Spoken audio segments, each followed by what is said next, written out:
మన పాఠశాల తరఫున, పిల్లల తరఫున, స్టాఫ్ అందరి తరఫున కూడా, పేరెంట్స్ తరఫున అందరి తరఫున వారికి ప్రత్యేకించి ధన్యవాదాలు తెలియజేస్తున్నాం. మరి మన పాఠశాల స్థాపించి 1951లో స్థాపించారు. స్వాతంత్రం వచ్చిన తర్వాత చాలామంది ఉన్నత స్థాయిలోకి వెళ్ళారు. కోటీసులు ఉన్నారు, లక్షాధికారులు ఉన్నారు, ఉన్నత చదువులు చదివిన వారు ఉన్నారు, వ్యాపార వాణిజ్య రంగాల్లో స్థిరపడిన వాళ్ళు ఉన్నారు, రాజకీయ రంగంలో స్థిరపడిన వారు ఉన్నారు. అనేక రంగాల్లో స్థిరపడి ఉన్నప్పటికీ కూడా మరి ఈ బ్యాచ్కి వచ్చినటువంటి ఆలోచన మిగిలిన బ్యాచ్కి ఎవరికి రాలేదు. చాలా సంతోషమైనటువంటి విషయం.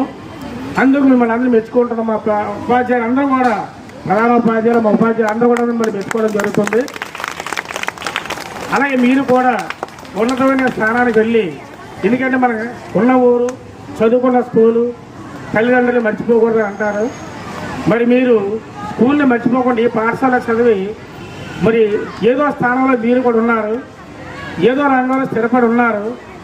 అయినప్పటికీ కూడా వృత్తభక్తి సాయంతో మీ అందరూ కూడా మీకు తోచిన సాయంతో విగ్రహాన్ని ఏర్పాటు చేసినందుకు మరొకసారి పాఠశాల తరఫున మనందరికీ కూడా ధన్యవాదాలు తెలియజేసుకుంటూ మిమ్మల్ని అభినందిస్తున్నాం. మరి ఈరోజు పిల్లలు కూడా, మీరు కూడా ఒక రకమైనటువంటి ఒక స్థాయిలో వెళ్ళిన తర్వాత మీరు కూడా చదువుకున్న పాఠశాల మర్చిపోకూడదు. అలాగే చదువుకున్నటువంటి మీకు విద్యను ఎలా అయితే నేర్పారో ఆ గురువులు కూడా మర్చిపోకూడదు.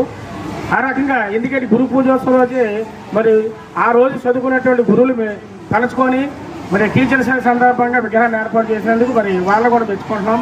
మీరు కూడా ఒక స్థాయిలోకి వెళ్ళిన తర్వాత మీరు కూడా ఈ రకమైన కార్యక్రమాలు నెరవేర్చాలి. మీరు ఏ స్కూల్లో చదివితే ఆ స్కూల్లో ఇటువంటి కార్యక్రమాలు, సామాజిక సేవా కార్యక్రమాలు ఏర్పాటు చేసినట్లయితే మీరు కూడా ఒక రకమైన ఒక స్థాయిలోకి వస్తారు. మరి మిమ్మల్ని కూడా అభినందిస్తున్నాం.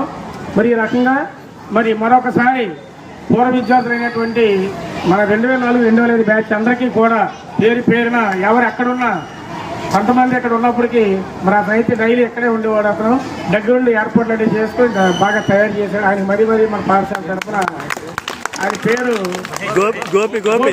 గోపి పాప తండ్రి కూడా ఇద్దరు కూడా కష్టపడి రాత్రిపాలని కూడా తడుచుకొని కూడా, తుఫాను అయినప్పటికీ తడుచుకొని కూడా విగ్రహం ఏర్పాటు అయ్యే వారు కూడా నిద్రపోలేదు. ఆయన ఎనీ టైంలో వచ్చేవాడు, ఆయన సెలవులో కూడా వచ్చేవాడు. ఆయన ప్రత్యేకించి గోపి గారికి ధన్యవాదాలు తెలియజేసుకుంటున్నాం.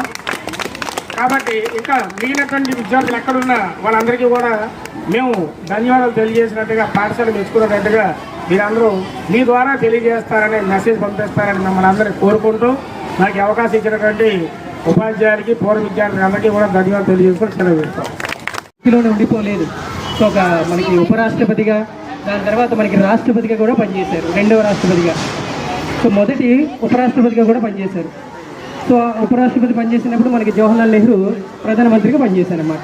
అయితే 1962-67 సంవత్సరాల్లో చైనాకి భారతదేశానికి యుద్ధాలు జరిగేటప్పుడు మన యొక్క మంత్రులకి, రాష్ట్ర మంత్రులకి ఎలాగా మనం ఈ యొక్క ఆపదల నుంచి తొలగాలనేది సలహాలు కూడా ఇవ్వడం జరిగింది రాష్ట్రపతిగా ఉంటూ.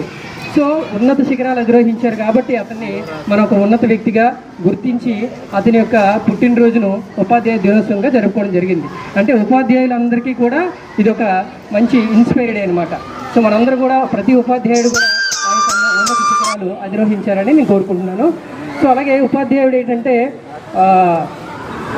ఎక్కువగా ఆ వృత్తిలోనే ఉండడానికి ఇష్టపడతారు. కారణం ఏంటంటే ఇంకా ఉపాధ్యాయులకి, పిల్లలకి మంచి మంచి విషయాలు చెప్పాలనే ఉద్దేశంతో ఉపాధ్యాయుడు అనేవాడు ఉండిపోతాడు. ఇంకా ఉపాధ్యాయుడు తెలుసుకుంటే ఈ సివిల్స్ కానీ ఈ విధంగా అతను ప్రిపేర్ అవ్వచ్చు. కానీ చాలామంది ఉపాధ్యాయులు ఏం చేస్తారంటే వాళ్ళకి ఉన్నతమైనటువంటి ఈ యొక్క క్వాలిఫికేషన్స్ ఉన్నా కూడా ఉపాధ్యాయ వృత్తిలోనే ఉండడానికి